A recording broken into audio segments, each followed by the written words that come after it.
Capítulo 8. História do canhão. As resoluções tomadas na primeira sessão produziram grandíssimo efeito no público. Algum mais timorato lá se assustava com a ideia da bala que havia de pesar 20.000 libras. Punha-se em dúvida se poderia construir-se canhão capaz de transmitir velocidade inicial bastante a uma massa daquela ordem. A ata da segunda sessão da comissão devia responder triunfantemente a todas aquelas dúvidas.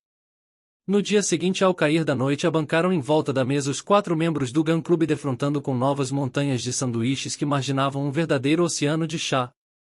Atou-se o fio à discussão, e desta vez sem preâmbulo. Caros colegas, disse Barbicane, vamos ocupar-nos do maquinismo que há a construir, estudando-lhe o comprimento, a forma, a composição e o peso. É provável que havemos de concluir dando-lhe dimensões gigantescas, mas, por maiores que sejam as dificuldades, o engenho industrial dos americanos há de vencê-las com facilidade. Queiram, portanto, ouvir-me, e não me poupem, venham objeções a queima-roupa, que as não temo. Estas palavras foram recebidas com um grunhido de aprovação. Não esqueçamos, prosseguiu Barbicane, a altura que fomos levados ontem pela discussão, e apresenta-se-nos agora o problema nos seguintes termos: imprimiram obus de 108 polegadas de diâmetro, e que pesa 20.000 libras a velocidade inicial de 12.000 jardas por segundo. Com efeito, é exatamente esse o problema, respondeu o Major Elphiston. Prossigamos, tornou Barbicane. Que factos se passam, quando um projétil é arremessado ao espaço? 3 forças independentes o solicitam: a resistência do meio, a atração da Terra, e a força de impulsão que lhe imprimiram. E examinemos estas 3 forças.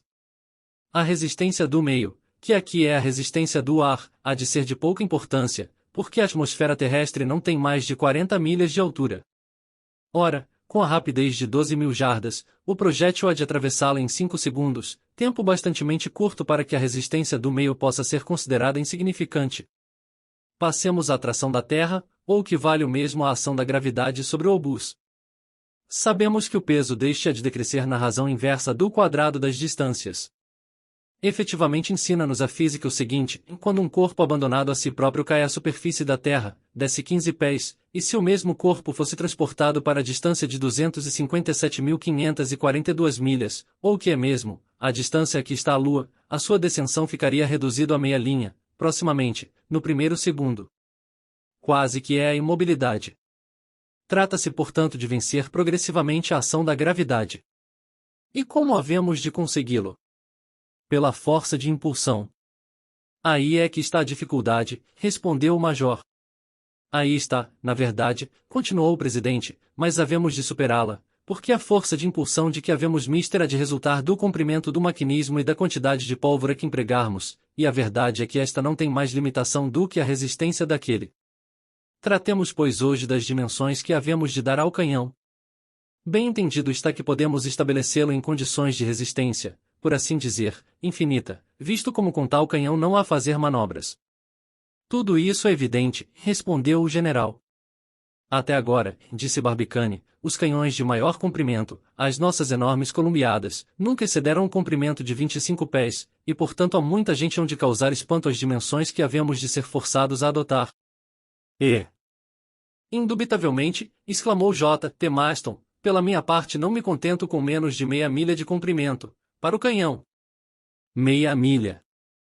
Exclamaram o Major e o General. Meia milha, sim. E talvez devesse dizer o dobro. Ora vamos, Maston, isso é exageração. Certamente que não, replicou o efervescente secretário, nem percebo, na realidade, por que me acusais de exagero. Porque ides longe demais. Sabei, senhor, respondeu J. T. Maston, assumindo os seus mais imponentes ademanes, sabei que o artilheiro é como a bala, que nunca vai longe demais. E a discussão tomando caráter de personalidade, mas o presidente interveio. Sosseguem, amigos, e raciocinemos, evidentemente há de ser necessário um canhão de grande tamanho, visto como o comprimento da peça há de aumentar a força expulsiva dos gases acumulados sob o projétil, mas é inútil ir além de certos limites. Muito bem, disse o Major. Quais são as regras aplicáveis ao caso? De ordinário, o comprimento do canhão é igual a 20 até 25 vezes o diâmetro da bala, e pesa o canhão 235 a 240 vezes o peso desta. Não é bastante, clamou impetuoso J. T. Maston. convenho nisso, meu digno amigo, e, na realidade, se nos cingirmos à proporção apontada, para um projétil de 9 pés de largura e de 30.000 libras de peso, não terá o maquinismo mais do que 225 pés de comprimento e de 7.200.000 libras de peso. É ridículo, redarguiu J. T. Maston. Tanto vale usar de uma pistola. Também penso assim, respondeu Barbicane, e é por isso que tenho intenção de quadruplicar esse comprimento, e de construir um canhão de 900 pés de comprido. O general e o major apresentaram algumas objeções, entretanto a proposta sustentada com animação pelo secretário do Gun Club foi afinal definitivamente adotada. Decidido este ponto, disse Elphiston, que espessura havemos de dar às paredes? 6 pés, respondeu Barbicane.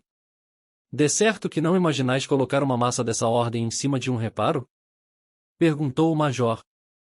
Isso é que havia de ser soberbo. Disse J. T. Maston.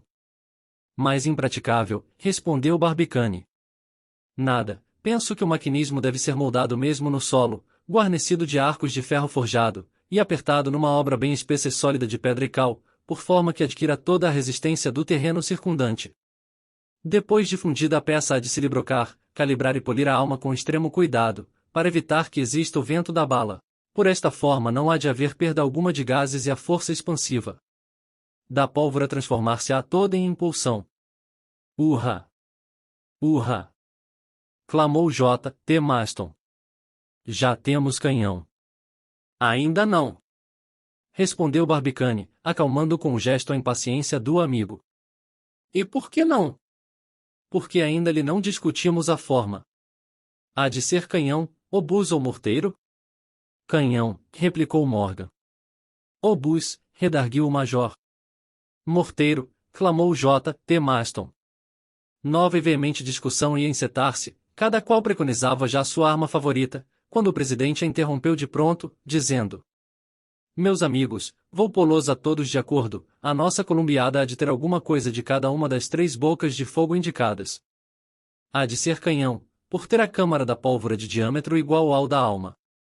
Obus, porque há de arremessar obuses.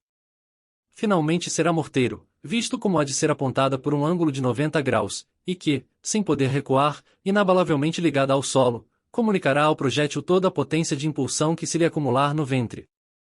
Adotado, adotado, conclamaram os membros da comissão.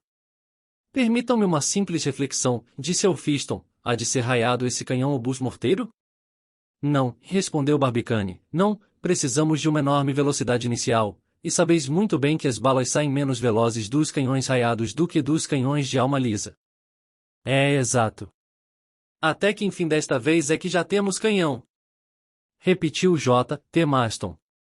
Ainda não é tanto assim, replicou o presidente. Então por quê? Porque ainda não sabemos de que metal há de ser feito. Decida-se isso sem demora. Era o que eu ia propor-vos.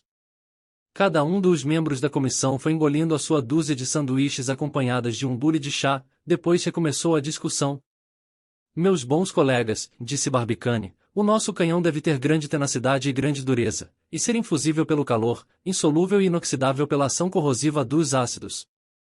Isso não tem dúvida alguma, respondeu o major, e como há de ser necessário empregar uma quantidade considerável de metal, não havemos de hesitar muito na escolha.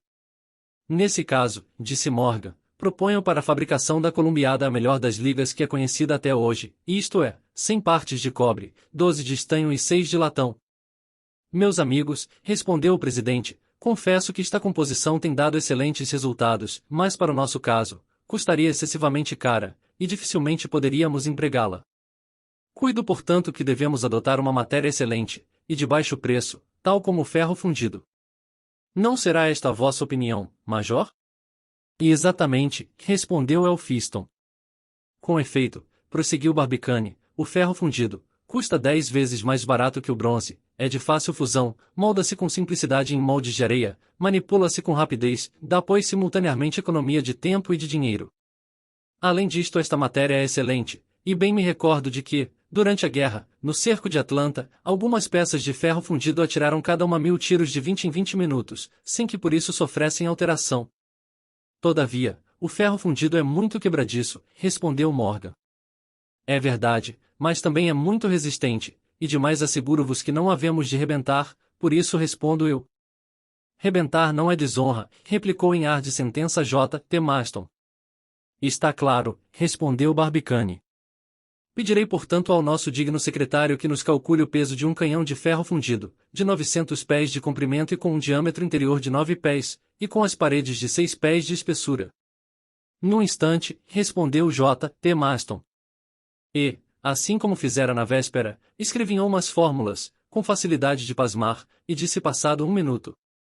Esse canhão há de pesar 68.040 toneladas.